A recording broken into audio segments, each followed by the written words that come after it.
Actually, I just feel like that's kind of like any program. You're paying as much as a fucking master's degree. Yeah. IMO. Please don't cuss on my podcast. Just kidding. You were like, oh my God, I'm such a bad person. Well, as soon as you said cuss and you were kidding, but the please don't. Yeah. I was like, oh my God, I'm in trouble.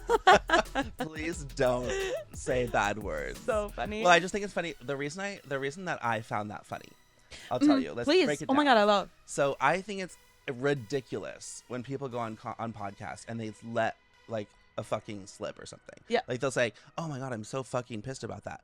And then they go, can I curse on your podcast? Yes. And here's the two outcomes. Yes, you can. Or no, you can't, and we'll bleep it. So you don't need to address it. I know. I know. I feel like there's a lot of like tropes of podcasts. Yeah. And that is like absolutely one. It's like, God damn it. Can I swear on this, by the way? And it's like someone's random like YouTube channel. Yeah. It's like, girl, yeah. No one's listening. Yeah. Not this. No. No. I had a video in 2021 that got really viral and just totally went to the wrong people. The burger video? Yes. Yeah. That one, I did just, I don't know if you saw the video, but I watched it this morning. I turned off the comments on that one after like a week because it was the worst. It was just like a third of it was just commentary on burgers and picky eating and stuff. And a third of it was like about my looks and like my hairline, my body size. Like you just looked at my hairline and you're like, well, you deserve it. So You got my ass. No, I was like, well, what did they say? What did they say? say? Do they have a point? And they do not. yeah. And they do not have a point. And I just needed to check for myself. Yeah, you just Yo, you got my ass. That's crazy.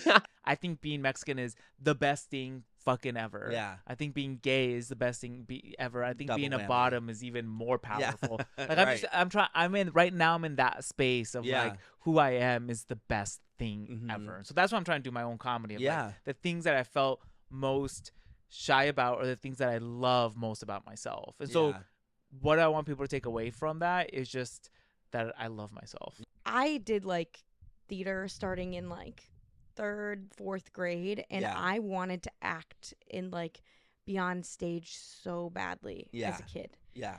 I actually, this is crazy. Yeah. I remember in 5th grade, as I told my parents, like, I really want to act, and like, I was in Michigan, so it's like, that's not like, you know, hub. Right. But I actually completely forgot about this. I had like a smaller agent in Michigan for like a year, and nothing really huge came of it. But I remember like being in the car and was like, I've got to go to school on Monday, and I got to sit my friends down and say, so this is it. Like, I am going to be famous. Yeah. And I might not be at school. God. Like, this might be the end of our friend. We'll always be friends. Yeah. Oh my gosh. Spoiler alert. I did not move. I was like, I'm going to LA. Yeah. None of that happened.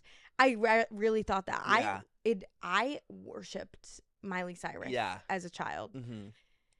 And I was like, oh my gosh, this is going to be me. But I like feel like I've reacted. My point going forward, I think that in high school, I don't know, like I still did the musicals and stuff, and I like was like, oh, I will get like a lead part kind of thing, and like did, but it was like I didn't think that it was realistic anymore. I kind of was like, this is just not, like, I can't do that even if I want to. Yeah. It's just not realistic. And so I think I've really reactivated like my inner child, you know, and I'm like realigning with that dream and that passion that I've had since I was little. And like, I think I did have that sort of delusional confidence when I was young and lost it. But, you know, it doesn't matter. You rekindle it. And maybe like, I don't believe that I was meant to at that, you know, age. Okay, we have a Rosie doll here. Oh, my idol. I got her on eBay. My mom had one of these when I was a kid. Was she a huge fan of the show? Yeah, my mom was. Do you know, I don't know if they ever talked about this like on air, or maybe they did, but I went to that show when I was, I think, like 10 years old. She had a lot of kids. On every seat in the studio was ice cold milk and like an old school little milk carton.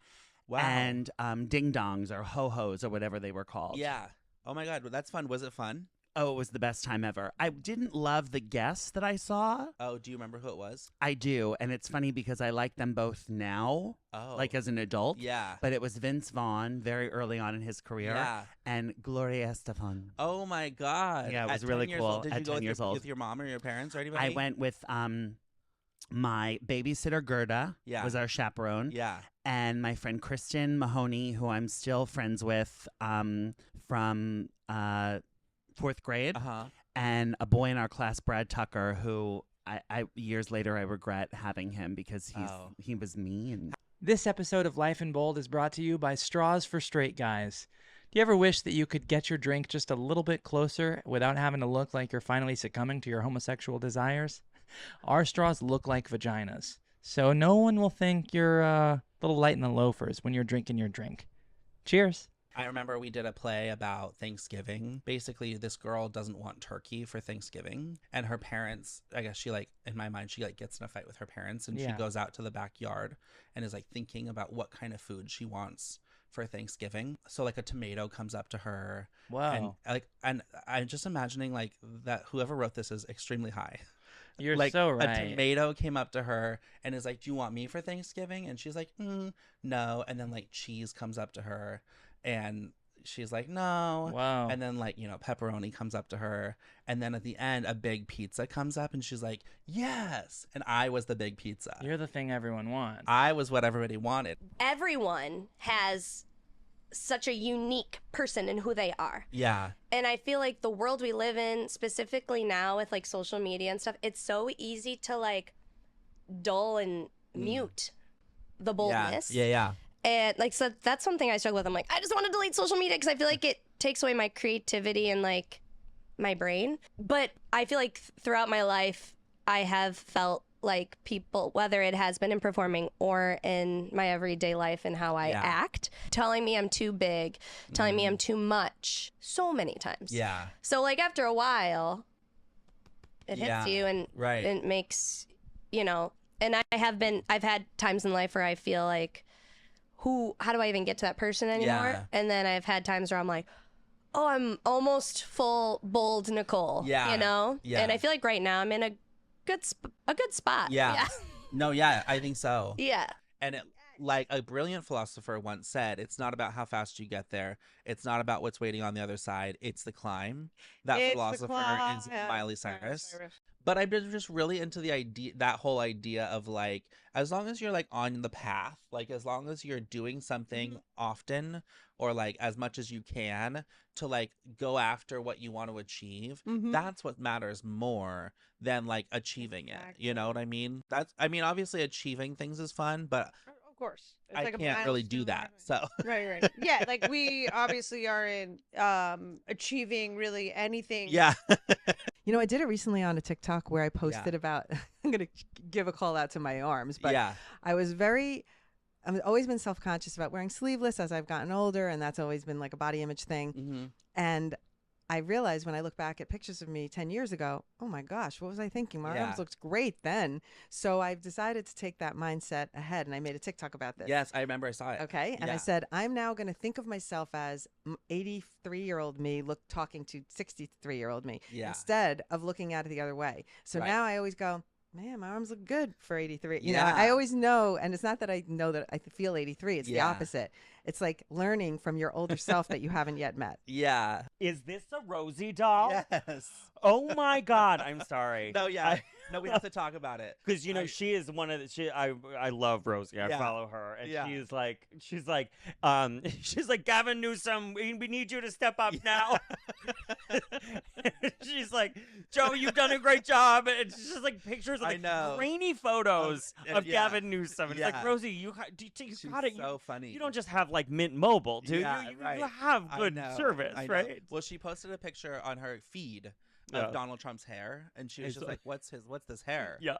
And it's just funny because the Rosie and Donald thing has so much to do with the hair. Because remember on The View, I went to my therapist, and she was in a big building, a building that you had to check in at the front desk. And so I get there, and somebody had misspelled my name, and it said Gay Mouse. Oh my God. And I was just like, wow, turns out my second grade bully works at this office building now.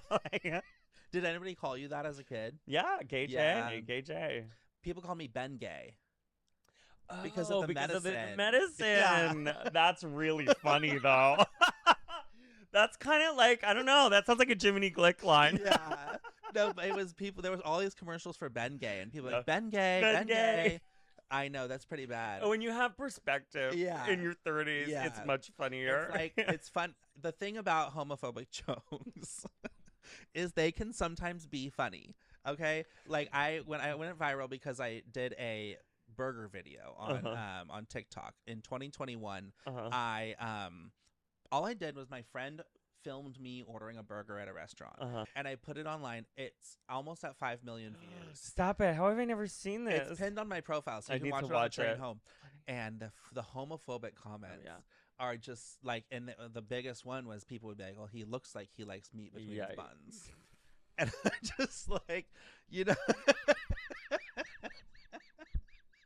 it's just like, you know what? I'll give it to you. You know, I mean, it's funny. Yeah. It's just like, come on, man. You know, really, here's the thing is like they don't know this, but that's actually how, like, when there are trolls, that's actually how gay people talk to each other. Gay people have said that to me. But these trolls come out and they're like, you know, they say these insane things, and you're like, I'm gonna save that for that's a dinner conversation on Fire Island. That's a really good punchline.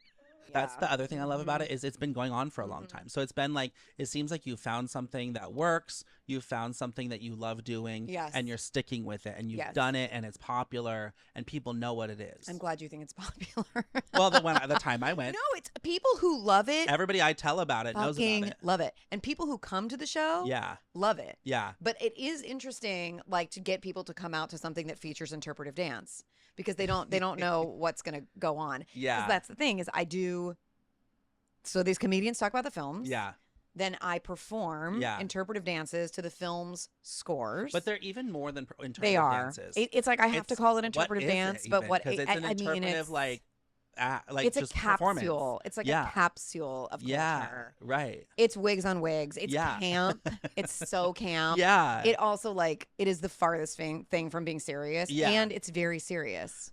Absolutely. It's really... There's a lot to learn in improv, and I think that it's really interesting because everybody's always talking about yes and like, oh, yes and, that's the big thing. And like anytime I would tell people that I was thinking about doing improv or whatever, like someone who had done improv would be like, well, the thing you have to remember is yes and that's like so true, but like there's so many lessons in improv, in improv in life.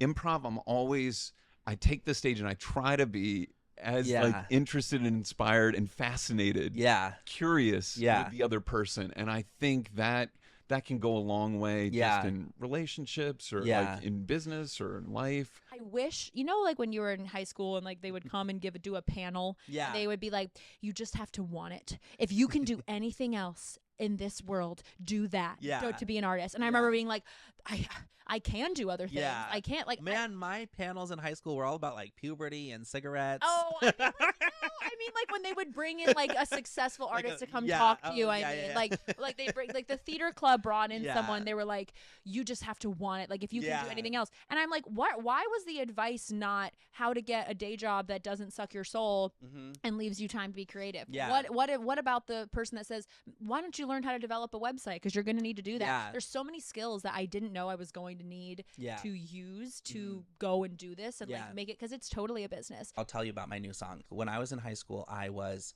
not out of the closet as a gay person, and I was always claiming that I was straight, and like people would ask me if I was gay, and looking back, like it might have been okay if I had like come out. But I loved Miley Cyrus like as a pop star, but I would claim that she was like my celebrity crush and like that I like love, like I'm so attracted to Miley Cyrus, and like the way that guys talk about like girls and women in, like kind of gross like way they talk about them, like I would be like kind of like trying to do that. Okay, I want to hear some. I mean, I should probably just listen to this song. But like I would be like, she is so hot. Like I love, like in my song I go, I'm not gay because I love her boobs. Like boobs.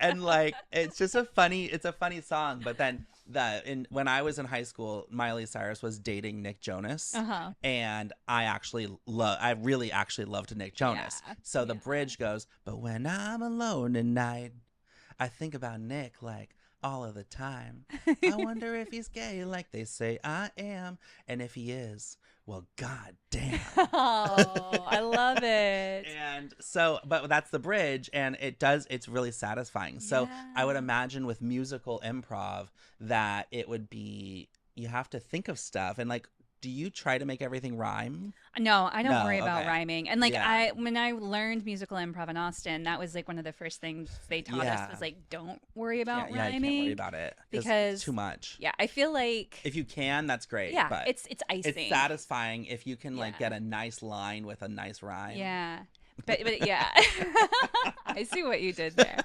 This is a new segment that I'm doing where I surprise people with fan questions. And so she really loved your show and she had some thoughts. So pick a number between 1 and 4. I'm going to ask you a couple of these. 3. Okay, number 3. Okay, you sounded so prepared in your show and every word was perfectly said. Do you memorize a script word for word or do you write out the beats and improvise how you say it? I memorize word for word. Okay. Which is a lot of pressure. Yeah. But absolutely. But do you find that feels like it aligns with your personality as kind of an academic, kind of like rule following kind of person? Yes. And also because the pit was like, right, you cannot go overtime. Yes. They said if you go overtime, we will black you out. Oh my gosh. Oh my God. Right. Like I was terrified. Yes, I am like that too with time. I always end my shows early because I'm like, let me just get off.